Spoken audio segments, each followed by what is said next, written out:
I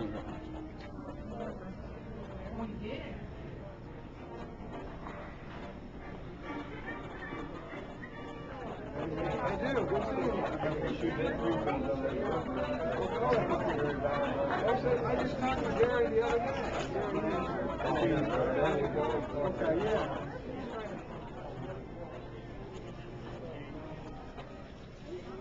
Anywhere on here is fine? Anywhere. No, that's good.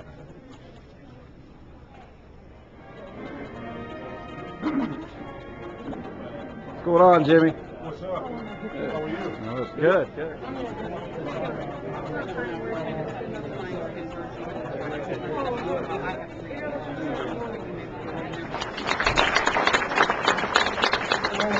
Great to be back. I did live in Florida the last couple of years, and it's terrific to be back. We underestimated our family and our friends, the Buckeye fans, how much we missed us. And I tell you, Ronnie talked a little bit too about records. Well, he said something about that, the record that the guy broke of all the points. Well, I still hold one record.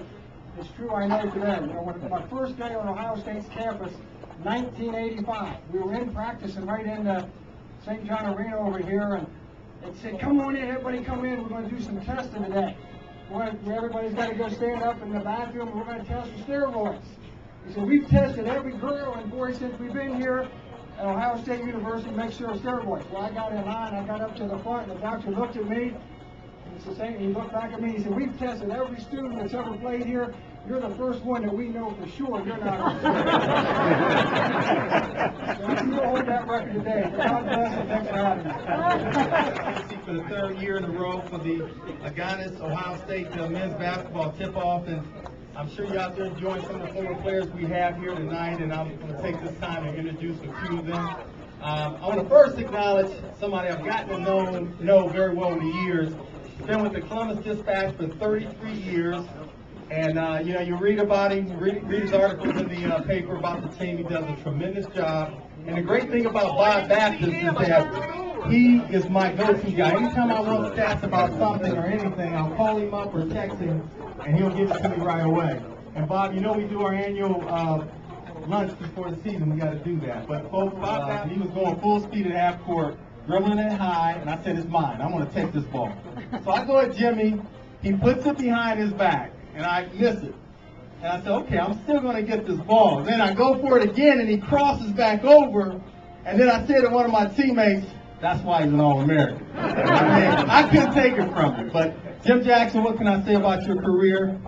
Freshman of the year is obviously during his freshman year. Big Ten Player of the Year is junior and sophomore year. United Press International Player of the Year. Also played a number of years in the NBA. Represented the university very well. University, Mr. Jim Jackson.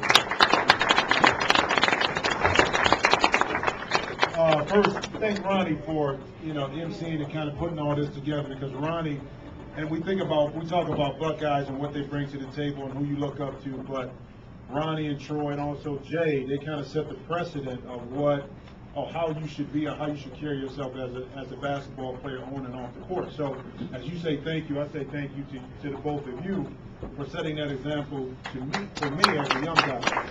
Also, see Coach Agonis. Coach was an assistant coach during the time that we were here, and it was a tough period when we first came. You know, a young group of young men didn't have an identity yet, trying to establish something. A Big Ten title wasn't brought to Ohio State since 1972. So we had our work cut out for us, and Coach Agonis was an integral part of our growth as a team. But it was also a joke about Coach Agonis, because he came from Capital, that we would always get shoes from Nike, okay? And we would try to go through the shoes all the time. But every time we would go to Coach Agonis, we were like, Coach, we need some more shoes. And he would always say he didn't have them. But I'd be damned if now some people over at Capital had some shoes, Ohio State shoes, I say. That was our running joke with Coach Agonis, but he was great. But thank everybody for coming out.